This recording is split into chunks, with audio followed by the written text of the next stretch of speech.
स्वागत है आपका सबलाइन क्लासेस में। हम आज देख रहे हैं एनटीए यूजीसी नेट का फर्स्ट पेपर, जिसमें हम आज करेंगे कुछ महत्वपूर्ण प्रश्नों पे चर्चा। टॉप 50 एमसीक्यूज पे आज हम चर्चा करेंगे, यानी कि वीडियो थोड़ा सा बड़ा हो सकता है, लेकिन मैं प्रयास करूंगा कि बहुत ज़्यादा लेंदी ना हो, क्योंकि 50 क्वेश्चन पे चर्चा करने का मतलब काफ़ी बड़ा वीडियो, और बड़े वीडियो जो है अक्सर लोगों के सामने बोरिंग हो जाते हैं और मुझे भी पसंद नहीं है, क्योंकि मैं भी जल्दी बड़े वीडियो नहीं एक्सेप्ट कर पाता हूँ। तो मैं प्रयास करूंगा जल्दी आपको सरल तरीके से सारे क्वेश्चन बता दूं। तो क्वेश्चनिंग फिलहाल बहुत हार्ड नहीं है, बहुत इजी भी नहीं है, इसलिए मैं कहूँगा कि 35 से 40 तक तो आप ज़रूर स्कोर करें, और अगर 40 से प्लस करते हैं तो मैं मान रहा हूँ कि आपकी तैयारी ठीक है, अच्छी है। और 35 से 40 के बीच में भी आप एवरेज हैं, लेकिन 35 से कम जा रहे हैं तो आपको बहुत जोर लगाना पड़ेगा एग्ज़ाम के लिए, ठीक है। तो चलिए शुरुआत करते हैं और देखते हैं कि पहला क्वेश्चन क्या है।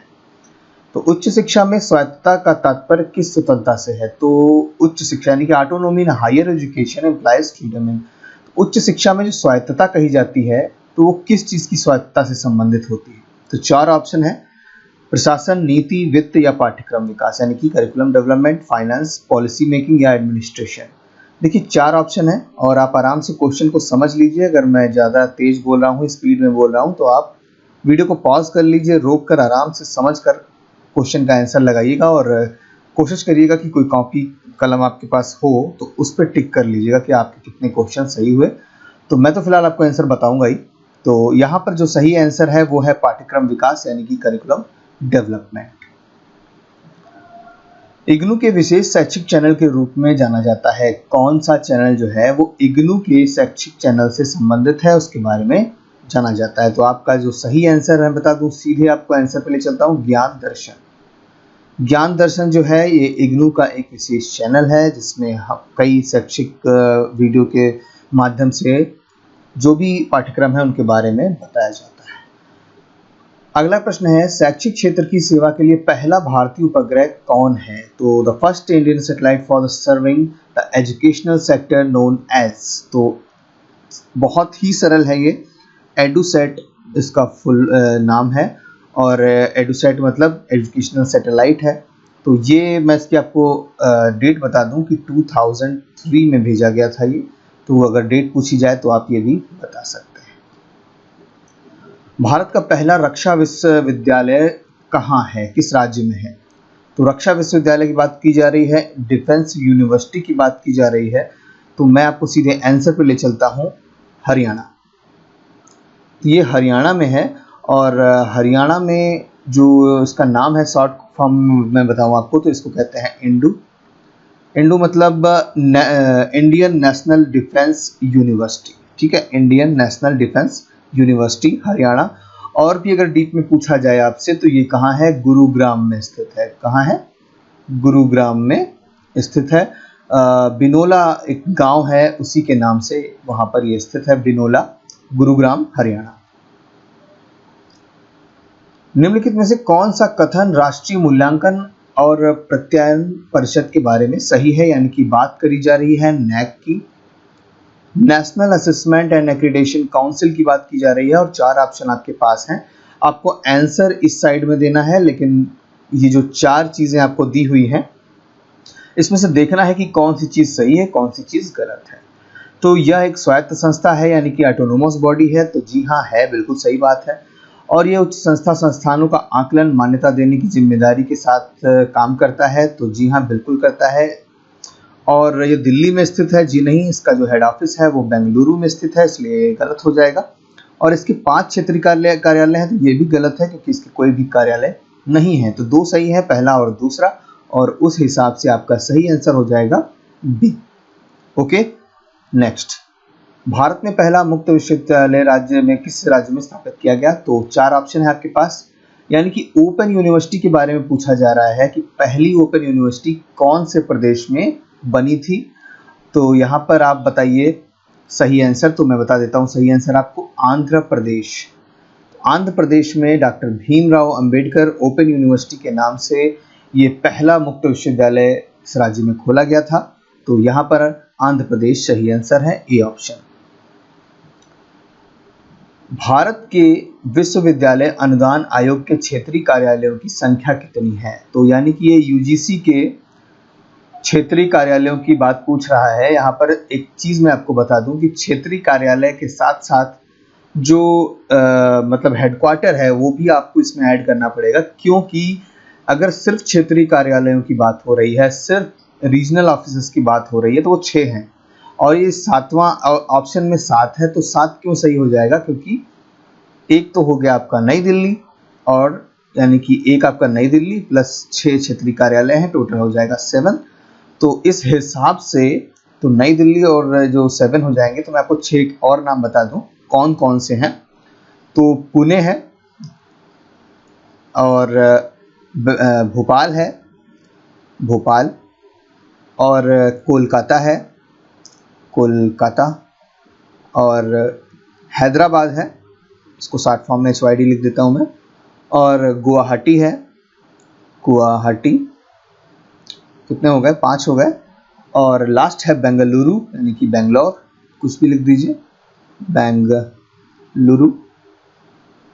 तो ये 6 आपके हो गए जो भी रीजनल ऑफिस हैं, और एक हेडक्वार्टर है जो कि न्यू दिल्ली में है।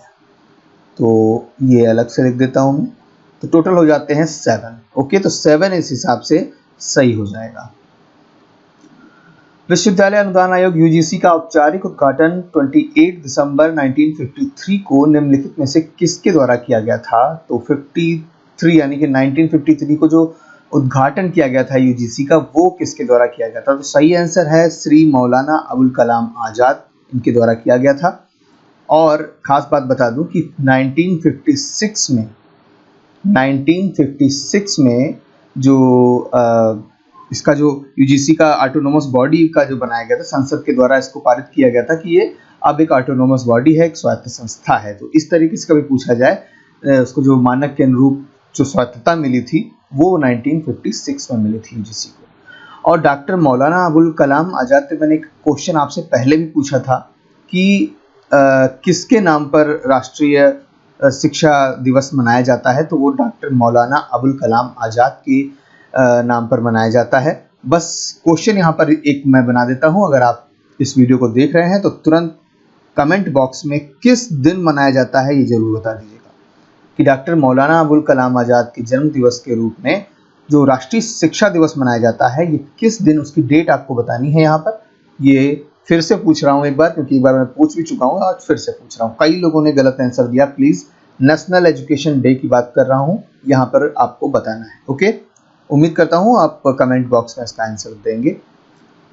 आगे चलते हैं। पात्र राज्य उच्च शिक्षण संस्थानों को रणनीतिक वित्त पोषण प्रदान करने के उद्देश्य से 2013 में निम्नलिखित में से कौन सा जो अभियान है वो लॉन्च किया गया था? तो 4 ऑप्शन आपके सामने हैं, और फिलहाल अगर आपने थोड़ी सी भी तैयारी अच्छी की है, मतलब डेट वगैरह देखी है और चीज़ों को पढ़ा है, तो आप बहुत आसानी से इसका उत्तर दे देंगे। जी हाँ, इसका सही आंसर है ए, राष्ट्रीय उच्चतर शिक्षा अभियान, जिसको हम शॉर्टकट में क्या कहते हैं? रूसा कहते हैं। तो रूसा जो है यहाँ पर बिल्कुल सही आंसर है।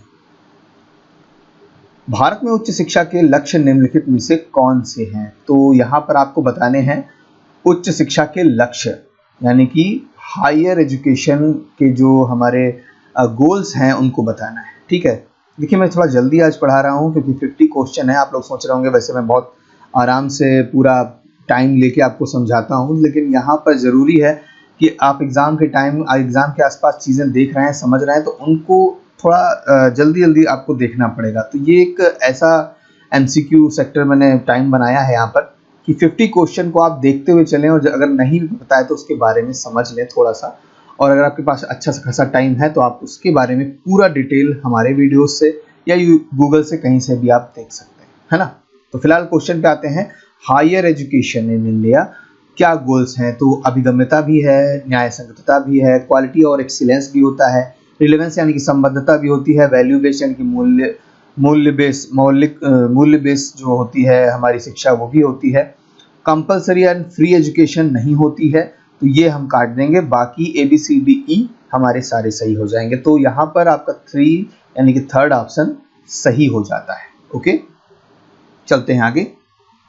डॉक्टर एएल मुदालियर की अध्यक्षता में किस वर्ष माध्यमिक शिक्षा आयोग की नियुक्ति हुई थी? तो इसकी डेट अगर आपको नहीं याद है तो थोड़ी सी प्रॉब्लम हो जाएगी। वैसे बहुत फेमस माध्यमिक शिक्षा आयोग है ये। तो ये इसकी डेट मैं आपको सीधे बता देता हूँ, 1952 में मुदालियर की अध्यक्षता में जो माध्यमिक शिक्षा आयोग था उसका नियुक्त किया गया था। निम्नलिखित में से कौन से कथन में डीम्ड विश्वविद्यालयों के बारे में सही? और डीम्ड 4 टाइप के होते हैं हमारे जो यूनिवर्सिटीज़ होती हैं, सेंट्रल, डीम्ड, जो स्टेट एंड प्राइवेट। तो यहाँ पर डीम्ड विश्वविद्यालयों के बारे में कुछ चीज़ें अलग हो जाती हैं क्योंकि इनके पास अपनी एक अलग स्वायत्तता होती है, अलग स्वतंत्रता होती है। तो कुछ चीज़ें इनकी बाकी यूनिवर्सिटी से थोड़ी सी अलग हो जाती हैं। एज इनको आप प्राइवेट भी समझ सकते हैं, लेकिन फिलहाल इनके पास एक अपनी पावर होती है इस चीज़ में, तो ये बाकी यूनिवर्सिटी से थोड़ा सा अलग होती है। चलिए आगे देखते हैं कि क्या है इसके ऑप्शन में। The governor of the state is the chancellor of deemed universities. तो यहाँ पर बता रहे हैं कि जो गवर्नर यानी कि जिनको हम कहते हैं राज्यपाल, तो जो राज्यपाल जितनी भी स्टेट यूनिवर्सिटीज होती हैं उनके जो चांसलर होते हैं वो राज्यपाल होते हैं स्टेट यूनिवर्सिटीज के। तो यहाँ पर राज्यपाल फिलहाल जो ऑप्शन में दिया हुआ है ये गलत है। यहाँ पर जो चांसलर होते हैं वो उनके अपने होते हैं, वो अपने वोटिंग के बेस पर जिसको भी वो बनाना चाहें वो उनको बनाते हैं। यहाँ पर राज्यपाल गलत हो जाता है। ऐसे ही अगर कभी पूछा जाए सेंट्रल यूनिवर्सिटी का जो चांसलर होता है वो कौन होता है, तो वो प्रधानमंत्री होता है। तो ये ऑप्शन में अगर कभी पूछा जाए तो ध्यान रखिएगा। यहाँ पर फिलहाल राज्यपाल गलत है। और they can design their own syllabus, जी हाँ ये भी सही है। They can frame their own guideline, बिल्कुल सही बात है। और दे कैन ग्रांट डिग्रीज, तो ये तीनों ऑप्शन सही हैं। बी सी डी ऑप्शन पहला ही बिल्कुल सही हो जाता है यहाँ पर, तो ये आपका सही हो जाता है। चलते हैं अगले प्रश्न की तरफ। निम्नलिखित में से कौन कोठारी आयोग के बारे में सही नहीं है? यहाँ पर जरूर रुक के देख लिया करिए, सही नहीं है पूछ रहा है। आपने तो देख लिया शिक्षा और राष्ट्रीय विकास रिपोर्ट थी, हाँ तो सही है, फर्स्ट फटाक से ए लगा दिया। नहीं, सही नहीं है पूछ रहा है। तो इसका शीर्षक शिक्षा और राष्ट्रीय विकास है, यानी कि एजुकेशन नेशनल डेवलपमेंट, बिल्कुल सही है। तो यहाँ पर ये चीज़ ऑप्शन में नहीं मिलेगी हमें। इसने भारतीय उच्च शिक्षा की गुणवत्ता में सुधार करने के लिए ध्यान केंद्रित किया था, तो पॉइंट सही है, इसलिए ये भी नहीं सही होगा। इसका गठन 1984 में हुआ था, जी नहीं, ये गलत हो जाएगा यहाँ पर। तो ये हुआ था 1964 में, और इस हिसाब से जो सी ऑप्शन है वो सही हो जाएगा।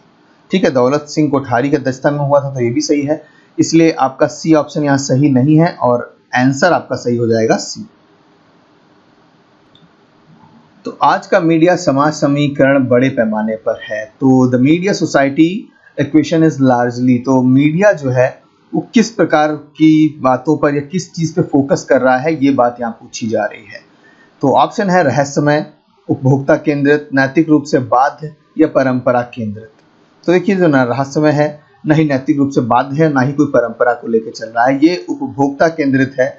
वो कंज्यूमर कॉन्शियस हो चुका है आज का मीडिया कि किस तरीके के लोग हमको देखना चाहते हैं और हम क्या दिखाएं, और जो लोग देखना चाहते हैं वही दिखाएंगे। तो मीडिया थोड़ा सा इस समय उपभोक्ता केंद्रित हो चुका है। ज़्यादा बात अभी मीडिया पर नहीं करेंगे, फिलहाल हमें क्वेश्चन पूरे करने हैं।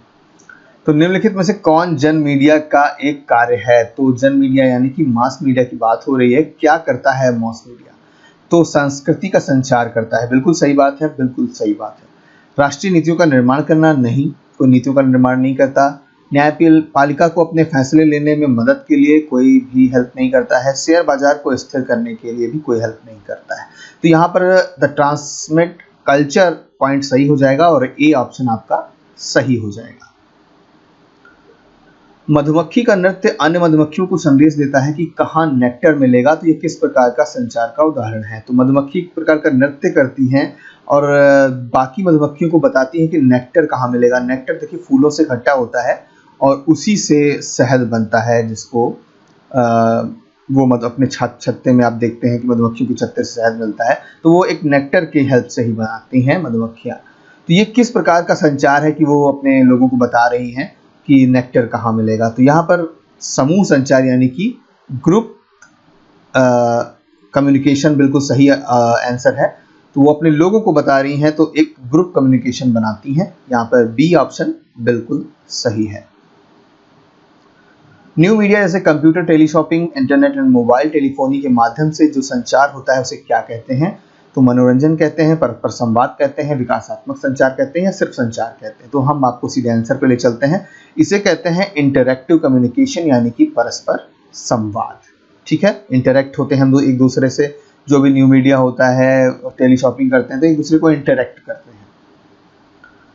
NC national University of Journalism and communication कहाँ स्थित है? तो मैं आपको इसका फुल फॉर्म बता दूं।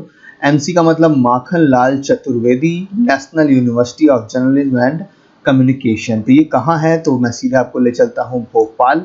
तो भोपाल यानी कि ये एमपी में स्थित है और ये कम्युनिकेशन के बिहाफ पे सबसे इम्पोर्टेंट यूनिवर्सिटी है, इसीलिए इसका नाम भी university of Journalism and communication है। तो भोपाल यानी कि डी ऑप्शन यहाँ पर सही है। प्रभावी संचार के लिए एक सहायक की आवश्यकता होती है। किस सहायता की आवश्यकता होती है? किस सपोर्ट की आवश्यकता होती है? आर्थिक माहौल की स्थापना, राजनीतिक वातावरण, सामाजिक वातावरण या बहुसांस्कृतिक वातावरण? तो काफ़ी कंफ्यूजेबल क्वेश्चन है। बहुसांस्कृतिक भी सही लग रहा था कुछ, लेकिन सही ऑप्शन है सामाजिक वातावरण की। जी हाँ, एक सोशल एनवायरनमेंट होना चाहिए जब हम किसी प्रभावी संचार को आगे बढ़ाना चाहते हैं।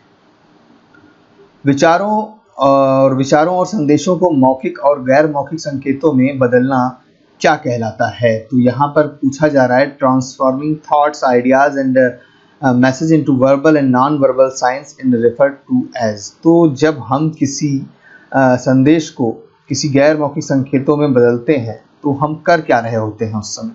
तो उससे उस पर्पस को हम कहते हैं इनकोड कर देना किसी चीज़ को, है ना। जब हम कोई लेटर लिखते हैं, मान लीजिए मैं एक छोटा सा एग्जांपल दे रहा हूँ आपको।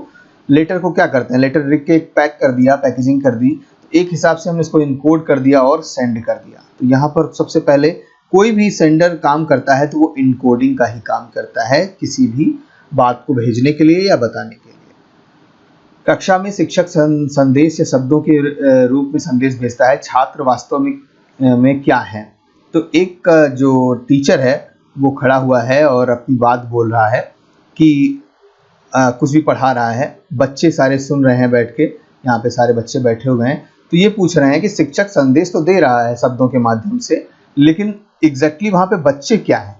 तो आपको अभी मैंने आपको इससे पहले बताया कि जो कोई भी सेंड करता है अपने संचार को तो वो इनकोड कर रहा होता है। तो बच्चे सुन रहे हैं तो वो क्या कर रहे होते हैं? डिकोड कर रहे होते हैं।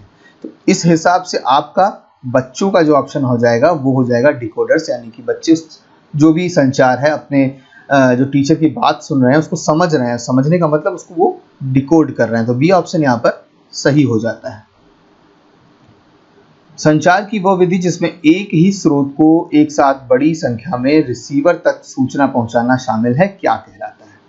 तो संचार की वह विधि जिसमें एक ही स्रोत को, मतलब एक स्रोत है, ठीक है, एक स्रोत है और पहुंचाना कई जगह है, तो वहां पर जो सही ऑप्शन आपका है वो है जनसंचार यानी कि मास मीडिया। तो मास मीडिया क्या करती है कि कई मास कम्युनिकेशन लिखा हुआ है, तो मास कम्युनिकेशन क्या कर रहा है कि एक, यानी कि मतलब आप न्यूज़ देख रहे हैं, एक न्यूज़ है और वो कई लोगों के बीच में पहुंच रही है, फैल रही है, तो वो हो जाता है जनसंचार। अगला क्वेश्चन है आंखों का उपयोग करके संचार, इसका एक उदाहरण है। तो आंखों का उपयोग करके संचार जो हो रहा है ये क्या होता है? अशाब्दिक संचार, लिखित संचार या मौखिक संचार? देखिए, आंखों में कोई लिखित तो आप कर नहीं सकते, मौखिक आप कर नहीं सकते, अशाब्दिक कर सकते हैं जिसमें शब्दों का प्रयोग नहीं हो रहा है, जिसको हम नॉन वर्बल कहते हैं। आप आंखों के मदद से अपना गुस्सा भी बता सकते हैं, आंखों के जो तरीके होते हैं उससे आप क्रोध, आश्चर्य सब कुछ बता सकते हैं, लेकिन बोलते नहीं है, लिखते नहीं है। तो यहाँ पर ये ऑप्शन यहाँ पर सही हो जाता है। तो कुल मिलाकर ये आंखों का उपयोग है, एक प्रकार से अगर ऑप्शन में अशाब्दिक ना हो तो एक प्रकार से बॉडी लैंग्वेज का कम्युनिकेशन भी है, जो बॉडी को जैसे हाथ पैर को हिला के हम बात करते हैं, कभी कुछ बड़ा बताना है तो दोनों हाथों को फैला के बताएंगे कि हाँ भाई ये तो कितना बड़ा है। इस तरीके से बॉडी लैंग्वेज का ये एक मेन जो है यहाँ पर एग्जाम्पल देखने को मिल रहा है। प्रकृतिवाद पर आधारित शोध को हम किस नाम से जानते हैं? यानी कि research that is based on the naturalism. तो सीधे आपको आंसर पे ले चलता हूँ, क्षेत्र अनुसंधान। जी हाँ, जो रिसर्च करते हैं नेचुरलिज्म के बेस पर, तो हम प्रकृति को जानना चाहते हैं, चीज़ों को समझना चाहते हैं, चाहे वो लोगों के बीच में जा रहे हैं या हम कहीं भी एक सोशल बात को पता करने जाते हैं, तो हम क्षेत्र के बीच में हमको जाना पड़ेगा और उस हिसाब से हमारा ए ऑप्शन सही हो जाता है। कारण और प्रभाव पर आधारित शोध को हम क्या कहते हैं? तो बहुत ही सरल प्रश्न है, कारण और प्रभाव पर आधारित शोध। तो हम कहते हैं कॉजल रिसर्च, यानी कि कारण वाला अनुसंधान। तो यहाँ पर ये आपका सही हो जाता है, इसमें कोई बहुत ज़्यादा टेंशन लेने वाली बात नहीं, बहुत सरल प्रश्न था। अनुसंधान जो विशेष रूप से शिक्षा में तात्कालिक समस्याओं को हल करने के लिए उपयोग किया जाता है। मैं कई बार कह चुका हूँ, जो अनुसंधान है तात्कालिक समस्याओं से संबंधित है, यानी कि हमको बहुत लंबा कोई शोध नहीं करना है, जल्दी जल्दी किसी समस्या के समाधान पर पहुंचना होता है, तो वो होता है क्रियात्मक अनुसंधान, यानी कि एक्शन रिसर्च, जो कि सबसे ज़्यादा शिक्षा के क्षेत्र में प्रयोग किया जाता है। एक सकारात्मक सहसंबंध मौजूद है, पॉजिटिव कोरिलेशन कहाँ होता है? तो आपके सामने 4 ऑप्शन हैं, यानी कि 2 variable move in opposite direction, 2 variable move in the same direction, 1 variable goes up, 1 goes down and several variable never change. तो यहाँ पर जो सही ऑप्शन है वो क्या है? तो एक सकारात्मकता जो होती है वो यही कहती है कि ये तभी संभव हो सकता है जब एक चीज़ बढ़े तो दूसरी चीज़ भी बढ़े, कोई घट रहा है तो वो भी दूसरी चीज़ भी घटनी चाहिए, है ना। तो यहाँ पर बी ऑप्शन सही हो जाता है, एक ही दिशा में दो चल चलते हैं कि 2 variable move the same direction. तो सेम डायरेक्शन में जब दोनों मूव करेंगे तो ये एक प्रकार से सकारात्मक यानी कि पॉजिटिव कोरिलेशन हो जाता है। वैचारिक ढांचे जिसमें एक शोध आयोजित किया जाता है उसे क्या कहते हैं? तो वैचारिक यानी कि हाँ पूछ रहा है, तो कॉन्सेप्चुअल फ्रेमवर्क। तो रिसर्च को क्या कहेंगे हम? तो सीधे आपको आंसर पे ले चलता हूँ, रिसर्च डिज़ाइन कहते हैं, जिसमें हम कुछ एक फ्रेमवर्क बना रहे हैं कि किस तरीके से हम अपने संस्थान को व्यवस्थित करेंगे, तो उसकी डिज़ाइन कैसी होगी। तो सीधी सी बात है, बाकी चीज़ें अलग हैं। सिनॉप्सिस के बारे में आपको पता ही है, सिनॉप्सिस क्या कहते हैं भाई? एक रिसर्च जो प्रपोजल होता है, जो स्टार्टिंग में हम बनाते हैं, जब रिसर्च को हम शुरू करना चाहते हैं तो उसको हम रिसर्च प्रपोजल कहते हैं, इसको हम सिनॉप्सिस भी कहते हैं। तो फिलहाल यहाँ पर आपका बी ऑप्शन बिल्कुल सही है। चलते हैं आगे वाले प्रश्न पे। निम्नलिखित में से किसे मानव संसाधन विकास मंत्रालय भारत सरकार का वृहत मुक्त ऑनलाइन पाठ्यक्रम प्लेटफॉर्म के रूप में बनाया गया है? तो यहाँ पर सबसे इम्पोर्टेंट बात है कि इंडिया का कौन सा है। वैसे तो आप जानते ही होंगे, क्योंकि आपने अगर ये पॉइंट नहीं पढ़ा है तो आपने काफ़ी चीज़ें मिस कर रखी हैं। तो सही ऑप्शन है यहाँ पर स्वयं। तो स्वयं का मतलब सेल्फ नहीं, इसका नाम ही रखा गया है स्वयं। और स्वयं जो है इसका एक फुल फॉर्म भी है। तो फिलहाल मैं बता देता हूँ यहाँ पर आपको जल्दी से कि इसका फुल फॉर्म क्या है, याद जरूर कर लीजिएगा। स्वयं कोई सिर्फ नेम नहीं है, इसका फुल फॉर्म भी है। तो स्वयं का फुल फॉर्म जो है वो है study waves of active learning for young aspiring mind. तो एस्पायरिंग माइंड लास्ट में याद रखना है आपको, एक बार पूछा जा चुका है कि जो एम है ये क्या है, तो उसका नाम था माइंड। तो कभी कभी पूछ लेते हैं कि स्वयं में जो लास्ट वाला एम है इसका क्या मतलब होगा, तो वो होगा माइंड, है ना। फुल फॉर्म जब याद होगी तभी आप उन चीज़ों को बता पाएंगे। चलिए चलते हैं आगे। निम्नलिखित में से किसे अभिप्रेरित शिक्षण का संकेत माना जा सकता है? अभिप्रेरित शिक्षण का मतलब मोटिवेटेड लर्निंग कहाँ पर दिखाई दे रही है इन 4 ऑप्शन में? तो विद्यार्थी अध्यापक से प्रश्न पूछते हैं, विद्यार्थियों की उपस्थिति अधिकतम होती है, कक्षा में पूर्ण शांति हो, या विद्यार्थी अपनी कॉपियों में नोट्स ले रहे हों। बहुत ही सरल प्रश्न है। ये ऐसे प्रश्न होते हैं जो हमें दोबारा नहीं पढ़ने पड़ते हैं। मुझे लगता है कि अगर आप दोबारा इन प्रश्नों को पढ़ रहे हैं तो कहीं ना कहीं आप प्रश्न को जल्दी नहीं समझ पा रहे हैं, है ना। फिलहाल यहाँ पर सही ऑप्शन है ए, विद्यार्थी अध्यापक से प्रश्न पूछते हैं। ये एक प्रकार का मोटिवेटेड लर्निंग हो सकता है। समावेशी शिक्षा का क्या अर्थ है? तो ऑप्शन आपके सामने है। वह सुनिश्चित करना कि प्रत्येक बच्चे का अधिगम परिणाम एक ही हो, या निःशक्तों को मुख्य धारा में शामिल करना, 14 वर्ष से कम उम्र के बच्चों को अनिवार्य शिक्षा देना, या सुनिश्चित करना कि कोई भी बच्चा पीछे ना रह जाए। तो यहाँ पे 2 ऑप्शन मुझे काफ़ी सही लग रहे थे, निःशक्तों को मुख्य धारा में शामिल करना और ये सुनिश्चित करना कि कोई बच्चा पीछे ना रह जाए। लेकिन समावेशी शिक्षा का मुख्य अर्थ है कि सभी लोगों को साथ लेकर चलना, चाहे वो किसी भी प्रकार से पीछे रह रहे हों। तो यहाँ पर ये ऑप्शन ज़्यादा सही हो जाता है कि सुनिश्चित करना कि कोई बच्चा शिक्षा में पीछे ना रह जाए। शैक्षिक नियोजकों और प्रशासकों को प्रशिक्षण देने वाली भारत की सर्वोच्च संस्था निम्नलिखित में से कौन सी है? तो 4 ऑप्शन आपके सामने हैं। सही ऑप्शन है सी यानी कि NIEPA। तो NIEPA, तो ये इसका फुल फॉर्म आपको मैं बता देता हूँ क्या है। NIEPA का फुल फॉर्म, इसका फुल फॉर्म है national institute of educational planning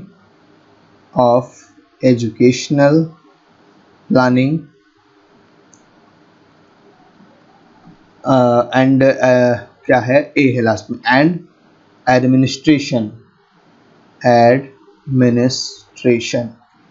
ठीक है, तो कभी भी पूछ लिया जाए आपसे कि फुल फॉर्म में जो NIEPA है उसमें P का क्या मतलब है, तो P का मतलब है प्लानिंग और A का मतलब है एडमिनिस्ट्रेशन, और कुछ नहीं पूछेगा वो, इन्हीं दो के बारे में पूछ सकता है। बाकी की फुल फॉर्म आपको पता ही होगी, तो मैं यहाँ ज़्यादा आपको डीप में नहीं ले जा रहा हूँ। चलते हैं आगे वाले प्रश्न पे।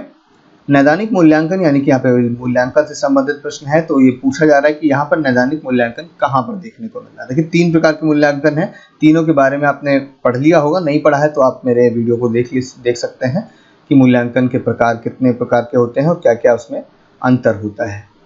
तो पहला ऑप्शन है अनुदेशों के प्रारंभ में विद्यार्थियों का कार्य निष्पादन, अनुदेशों के दौरान अधिगम की प्रगति और विफलता, अनुदेशों के अंत में उपलब्धि की स्थिति, और अनुदेशन के दौरान अधिगम की सतत समस्याओं के कारण और निदान। तो लास्ट में निदान लिखा ही हुआ है, कारण और निदान पता करना, है ना। तो जो भी कॉज है लर्निंग के दौरान, उसमें क्या कहाँ पे समस्या आ रही है और किस प्रकार से उसका निदान करना है, तो ये ऑप्शन डी यहाँ पर सही हो जाता है। विद्यार्थियों की प्रस्तुति में रचनात्मक कौशल और सृजनशीलता का प्रभावी मूल्यांकन निम्नलिखित में से किस परख परीक्षण के द्वारा किया जा सकता है। तो which of the following test can be effectively evaluated and creative skill and creativity in student presentation. तो यहाँ पे बताना है कि सृजनशीलता कहाँ दिखाई दे रही है। देखिए सृजनशीलता में क्या होता है कि जो भी चीज़ आपने पढ़ी है, या मान लीजिए मैंने कोई टॉपिक पढ़ा दिया और उस टॉपिक में बच्चा कितना सीखा, या वो अपनी तरफ से उसमें क्या ऐड कर सकता है, नया बता सकता है। तो सृजनशीलता उसे कहते हैं जो कुछ आप जानते हैं उसमें भी कुछ नयापन लाना। वो नयापन कब आ पाएगा, जब आप निबंध प्रकार की जांच करोगे, ऐसे टाइप के क्वेश्चन पूछोगे, बताइए क्या चीज़ है ना। मान लीजिए हमने पूछ लिया कि किसी शहर के बारे में कि आप उस शहर के बारे में क्या क्या जानते हैं, किस तरीके से उसकी प्रस्तुति करेंगे। मतलब हमारे भारत की राजधानी नई दिल्ली है, तो नई दिल्ली के बारे में आप किस प्रकार से उसको रिप्रेजेंट करेंगे, तो एक बच्चा नए नए तरीके से उसको रिप्रेजेंट कर सकता है, तभी सृजनशीलता देखने को मिलेगी, है ना। तो बी ऑप्शन यहाँ पर सही हो जाता है।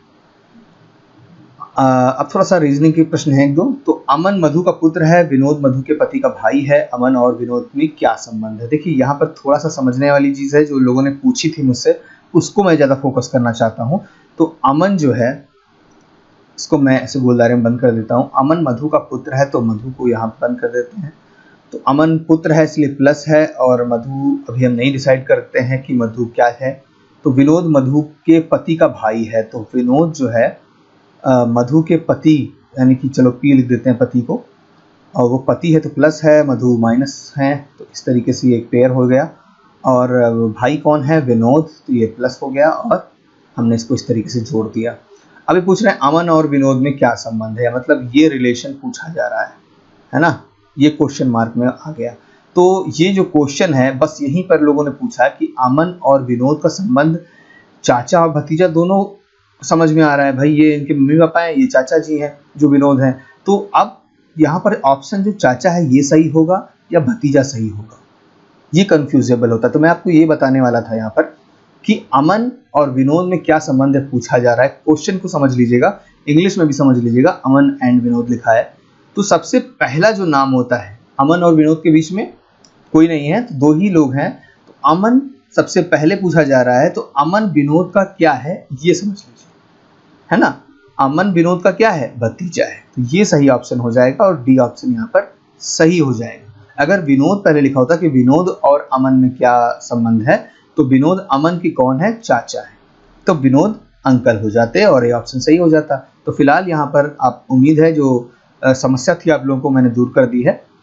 तो छोटा सा ये समस्या या छोटा सा कंफ्यूजन आपको 2 नंबर लेने से रोक सकता था, फिलहाल अब नहीं रोकेगा। इस तरीके का प्रश्न तो आता ही आता है। तो उम्मीद करता हूँ आगे चलते हैं। समूह के विषम शब्दों को चुने। यहाँ पर आपको एक विषम शब्द चुनना है, यानी कि आपको बताना है कि कौन सा डिफरेंट है, कौन सा मिलता जुलता है। तो देखिए, पढ़ना लिखना तो सेम सेम हो जाते हैं, सीखना भी लगभग इन्हीं से मिलता जुलता है, लेकिन जो ज्ञान होता है, नॉलेज, ये एक बड़ी चीज़ होती है ना। सीखना, पढ़ना, लिखना इसी ज्ञान के अंतर्गत ही आ जाते हैं। तो ये ऑप्शन सही हो जाएगा आपका, और ये बाकी तीनों से डिफरेंट है। निम्नलिखित में से उस विकल्प को चुनें जिसमें सिर्फ ऑप्टिकल स्टोरेज मीडिया शामिल है। तो देखिए, ऑप्टिकल मीडिया स्टोरेज में कौन कौन सी चीज़ें होती है। तो पहले वाले को ही पकड़ लेता हूँ। यूएसबी मेमोरी स्टिक, ब्लू रे डिस्क, सीडी रोम, डीवीडी। देखिए, मेमोरी जो यूएसबी मेमोरी डिस्क होती है, इसको हम पेन ड्राइव कहते हैं, ये नहीं होती है ऑप्टिकल स्टोरेज। तो ये ऑप्शन इस तरीके से गलत हो जाएगा। दूसरे में देखते हैं, तो दूसरे में भी मेमोरी स्टिक लिखी हुई है, तो ये फिर गलत हो जाएगा, यूएसबी मेमोरी स्टिक। और तीसरे में भी लिखी हुई है यूएसबी, थोड़ी सी स्पेलिंग मिस्टेक है, लेकिन लिखी हुई है यहाँ पे, हार्ड डिस्क भी लिखा हुआ है। तो कुल मिला के ये तीनों गलत हो जाएंगे। डी ऑप्शन इसलिए सही हो जाता है आपका, क्योंकि इसमें डीवीडी, सीडीआर, ब्लू रे डिस्क और सीडी डब्ल्यू जो है, ये सभी ऑप्टिकल स्टोरेज होते हैं। ठीक है, तो यहाँ पर जो मैंने मेमोरी पे वीडियो बनाया है, आप लोग देख लीजिएगा, काफ़ी हेल्पफुल हो सकता है आपके लिए। अंतर्राष्ट्रीय कंप्यूटर सुरक्षा दिवस कब मनाया जाता है। तो ये भी बहुत इंपॉर्टेंट क्वेश्चन है, 2 बार आ चुका है, और तीसरी बार किसके पेपर में आ जाए कोई भरोसा नहीं। तो सही आंसर है बी, यानी कि 30 नवंबर को मनाया जाता है। ओके, निम्नलिखित में से कौन सी संग्रहण युक्ति यानी कि सर्वाधिक आंकड़ा संग्रहित करती है, मतलब कौन सी स्टोरेज डिवाइस है जो सबसे ज़्यादा अपने अंदर जो है स्टोर कर सकती है, सबसे बड़ी कौन सी होती है। यहाँ पर जो 4 ऑप्शन है उसमें से बताना है आपको। तो सबसे जो ज़्यादा डाटा रख सकती है, स्टोर कर सकती है, वो होती है hard disk. Floppy disk, compact disk, magnetic disk इसके बाद में आती हैं। उनके पास इतनी कैपेसिटी नहीं होती जितनी हार्ड डिस्क के पास होती है। तो सी ऑप्शन सही हो जाता है। कंप्यूटर से संबंधित गतिविधियों में किसी भाषा अनुवादक के वर्णन के लिए निम्नलिखित में से कौन सा अनुपयुक्त है, मतलब सही नहीं है। ठीक है, अनुपयुक्त का मतलब होता है सही नहीं है। तो उसको इंग्लिश में भी पढ़ लीजिए। Which the following inappropriate for describing the language translator in computer related activities. तो ये मेरे पास क्वेश्चन आया था, किसी ने भेजा था टेलीग्राम पे कि सर ये किस तरीके से गलत हो गया, मैंने तो असेंबलर लगाया था तो सही होना चाहिए। तो मैंने भी 1-2 बार समझ मेरे बाहर निकल गया, ऊपर से निकल गया, समझ नहीं पाया, लेकिन ये पढ़ा मैंने, अनुपयुक्त है मतलब उपयुक्त नहीं है। शब्दों की थोड़ा हेर फेर करके उन्होंने क्वेश्चन बनाया है। तो यहाँ पर जो सही आंसर है वो है कोडेक। बाकी जो तीनों होते हैं ये करते हैं ट्रांसलेट, क्योंकि जो कंप्यूटर होता है ये बाइनरी लैंग्वेज को समझता है, मशीनी लैंग्वेज को समझता है। तो जो कोड को असेंबल किया जाता है, कंपाइलर किया जाता है, इंटरप्रेट किया जाता है, तो ये सारे एक प्रकार से ट्रांसलेटर हो जाते हैं एक कंप्यूटर के लिए। ठीक है, तो ये तीनों सही हैं, और जो अनुपयुक्त है या इनएप्रोप्रिएट है वो है कोडेक। तो डी ऑप्शन सही है आपका। एक विशिष्ट यानी कि 32 बिट कंप्यूटर में किस प्रकार की विधि का अनुसरण किया जाता है। देखिए, विच of the method often followed in typical 32 bit का जो कंप्यूटर होता है उसमें क्या फॉलो किया जाता है, ये पूछा जा रहा है यहाँ पर।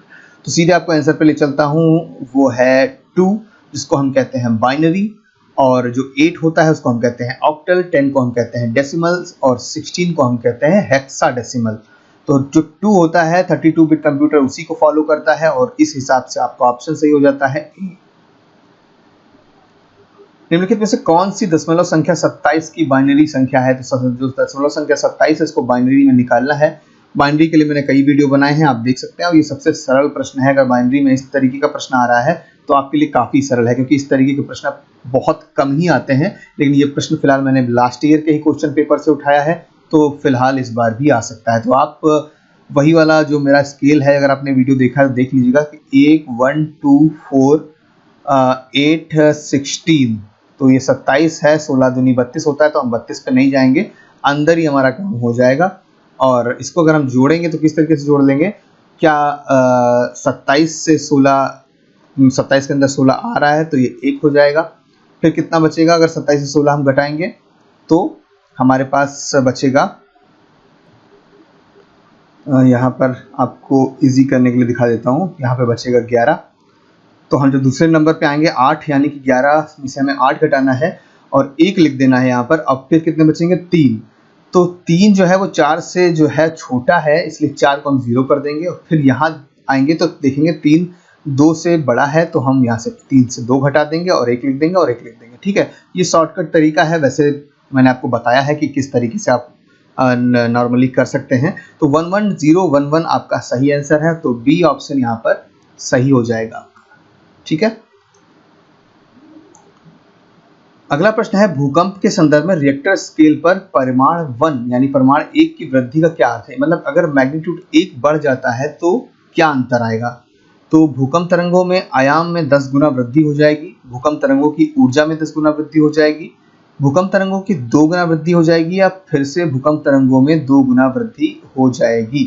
तो 2 बार लिखा है ऊर्जा, 2 बार लिखा है आयाम, और 2 बार लिखा है 10 गुना, और 2 बार लिखा है 2 गुना। तो 2 गुना तो कुछ नहीं हो सकता। आयाम यानी कि मैग्नीट्यूड जो होता है वो बढ़ जाता है 10 गुना। मतलब जो रिक्टर पैमाना बना होता है उसमें जो सबसे नीचे वाला पैमाना होता है वो अगले वाले पैमाने के बीच में जो आयाम होता है वो कम से कम 10 गुने का होता है। तो इस हिसाब से ए ऑप्शन यहाँ पर सही हो जाता है। ईंधन बैटरी चालित वाहन में ऊर्जा किसके दहन से प्राप्त होती है? तो सही आंसर है आपका हाइड्रोजन। जी हाँ, तो बैटरी चालित वाहन में जो ऊर्जा होती है वो किसके फ्यूल पावर से होती है? हाइड्रोजन के। निम्नलिखित ग्रीन हाउस गैसों में कौन सी वायुमंडल में लघुत्तम समय यानी कि शॉर्टेस्ट टाइम तक ठहर पाती है? सबसे कम समय में ठहर पाती है। सारी ये ग्रीन हाउस गैसें हैं तो इसमें सबसे कम देर तक वायुमंडल में कौन रुकती है? वो है मीथेन। तो डी ऑप्शन यहाँ पे आपका सही हो जाता है। चलते हैं अगले प्रश्न पे। निम्नलिखित में से किस प्रदूषक को भारत में वायु गुणवत्ता सूचकांक में शामिल किया गया है? तो वायु गुणवत्ता सूचकांक का मतलब air quality index AQI। AQI के बारे में मेरा एक पूरा वीडियो है, आप लोग देख भी सकते हैं उसको। तो उसमें सबसे पहली बात तो ये आपको पता होनी चाहिए कि जो प्रदूषक शामिल किए गए हैं वो कितने टाइप के हैं। तो वो टाइप है 8। हो सकता है नंबर आपसे पूछ ले कौन कौन से हैं, पहले मैं आपको सीधे बता दूं कौन कौन से हैं। ठीक है, चलो शुरुआत करते हैं। पहला है PM10 यानी कि पार्टिकल मैटर 10, फिर है PM2, उसके बाद है ओजोन यानी कि O3, उसके बाद है SO2 यानी कि सल्फर डाइऑक्साइड, उसके बाद है NO2 यानी कि नाइट्रोजन ऑक्साइड, उसके बाद है CO यानी कि कार्बन मोनोऑक्साइड, उसके बाद है PB यानी कि लेड जिसे कहते हैं, सीसा जिसे कहते हैं, और ये हो गई 7, और लास्ट है आपकी NH3 यानी कि अमोनिया। तो अब आप सोचिए कौन सी मैच कर रही होगी आपके ऑप्शन में। ये 8 ही हैं जिसको AQI ने एक्सेप्ट किया है पॉल्यूशन के जो प्रदूषक के रूप में। तो यहाँ पर SO2 ऑप्शन में मिल रहा है यानी कि सल्फर डाइऑक्साइड मिल रहा है, तो वो आपका मैच हो जाएगा। तो सी ऑप्शन सही हो जाता है। आंख में जलन के लिए उत्तरदायी प्रकाश रसायन यानी फोटोकेमिकल के घटक कौन से हैं? तो आंख में जलन के लिए देखिए सारे प्रदूषक हैं, लेकिन आंख में जलन किनके कारण होती है? तो वो है 2 ये जिसको हम फोटोकेमिकल भी कहते हैं, जो HCHO एंड पैन है। तो HCHO एंड पैन यानी कि जो HCHO है इसको हम कहते हैं फॉर्मेल्डिहाइड, और पैन को हम कहते हैं पेरोक्सीएक्टिल नाइट्रेट। तो ये जो सी ऑप्शन है यहाँ पर आपका सही है। सूर्य की किरणें पृथ्वी पर तो आ जाती हैं लेकिन कार्बन डाइऑक्साइड गैस के घेरे के कारण वापस नहीं जा पाती, क्या कहलाती हैं? बहुत ही सरल प्रश्न है, इससे सरल प्रश्न नहीं मिलेगा आपको आपके पेपर में। देखने में तो बड़ा लग रहा है लेकिन बहुत सरल है। ठीक है, तो फिलहाल सी ऑप्शन सही है, ग्रीन हाउस प्रभाव कहते हैं। और आगे चलते हैं। पृथ्वी की कुल सतह पर लगभग कितने फीसदी जलमंडल है? तो कभी फिलहाल मैं आपको सही आंसर बता दूं कि ए ऑप्शन सही है, लेकिन कभी कभी हो सकता है आपको 71% दिखा मिल जाए, या हो सकता है कभी 72% दिखा मिल जाए। तो आप कंफ्यूज मत होइएगा। अगर गैप है तो उसका मतलब 70 के आसपास कुछ भी लिखा है तो वो आपका सही हो जाएगा, क्योंकि कुछ मैंने एग्जाम देखे हैं उसमें 71% लिखा हुआ था, तो वो उसमें 70 नहीं लिखा था, तो 71% उन्होंने सही माना था। संयुक्त राष्ट्र पर्यावरण कार्यक्रम UNEP का मुख्यालय कहाँ है? 50वां प्रश्न है, और उम्मीद करता हूँ आज की जो भी हमारी सीरीज थी आपको पसंद आई होगी। ये जो प्रश्न है बहुत ही सरल है। UNEP यानी कि united nation environment programme, united nation से जुड़ा हुआ एक प्रोग्राम है। इसका हेड ऑफिस कहाँ है आपको बताना है। हमारे कमेंट बॉक्स में ज़रूर बताइएगा ताकि लोगों को भी पता चल जाए कि आपने जो सीरीज़ देखी है उसमें कमेंट किए हैं और सही कमेंट किए हैं। ठीक है, तो प्रयास कीजिएगा सही, और आपको अगर पता है तो तुरंत लिख दीजिएगा नीचे कमेंट बॉक्स में, और अगर नहीं पता है तो गूगल से सर्च कर लेना, लेकिन आंसर गलत मत लिख देना। आपको वो चीज़ पता हो जाए इसलिए मैं कमेंट बॉक्स में लिखने को कह रहा हूँ। ठीक है, तो फिलहाल आज की जो सेशन थी हमारी यहीं पे समाप्त होती है, और जल्दी ही हम आपको मिलेंगे आने वाले वीडियोज़ में। बस जुड़े रहिएगा हमारे सबलाइन क्लासेस से। Thank you very much.